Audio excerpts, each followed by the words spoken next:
কুমকুম সমস্ত রান্না করার পর মনে পড়ে আমড়ার চাটনি এখনো করা হয়নি। সেই মুহূর্তে গুঞ্জা এসে বলে, ভাই আর গেস্টরা চলে এসেছে, তাড়াতাড়ি চলো। কুমকুম বলে, আমি রান্নাটা বসিয়ে দিয়েই যাচ্ছি। তারপর ঈশানের গেস্টরা চলে এলে কুমকুম তাদেরকে বরণ করে বলে, আম্মা থাকলে নিশ্চয়ই অতিথিদের এভাবেই বরণ করত। সেটা দেখে ঈশানের মা বলে, আমরা কোনোদিনও শাশুড়িকে ডিঙিয়ে এরকম পাকা গিন্নি হতে চাইনি। অবশ্য আম্মা থাকলে নিশ্চয়ই এই কাজটাই করতো। এরপর ঈশান তার গেস্টদের বাড়ির সবার সাথে পরিচয় করিয়ে দেয় আর কুমকুমের কাছে গিয়ে বলে, আমার ওয়াইফ কুমকুম। এসব কথার মধ্যে আশিস কুমকুমকে বলে, খুব খিদে পেয়েছে। কুমকুম বলে, সব রেডি আছে, আমি এক্ষুনি খাবার নিয়ে আসছি। অন্যদিকে অঙ্কিতা কুমকুমের বানানো খাবারের লঙ্কার গুঁড়ো মিশিয়ে দেয়।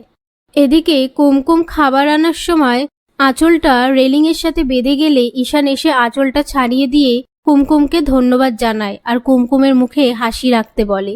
তারপর কুমকুম সবার জন্য খাবার এনে টেবিলে সাজিয়ে দিয়ে সবাইকে খেতে বললে খাবারগুলো দেখে তারা খাবারের দিকে তাকিয়ে থাকে।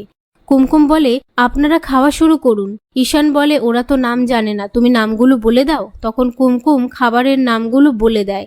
পাশ থেকে আশিস বলে, কত বাঙালিরা এর নামই জানে না, নিজেরাই খায়নি কখনো, তুমি তো কামাল করে দিয়েছো। কুমকুম বলে, আগে খেয়ে দেখুন, তারপর না হয়।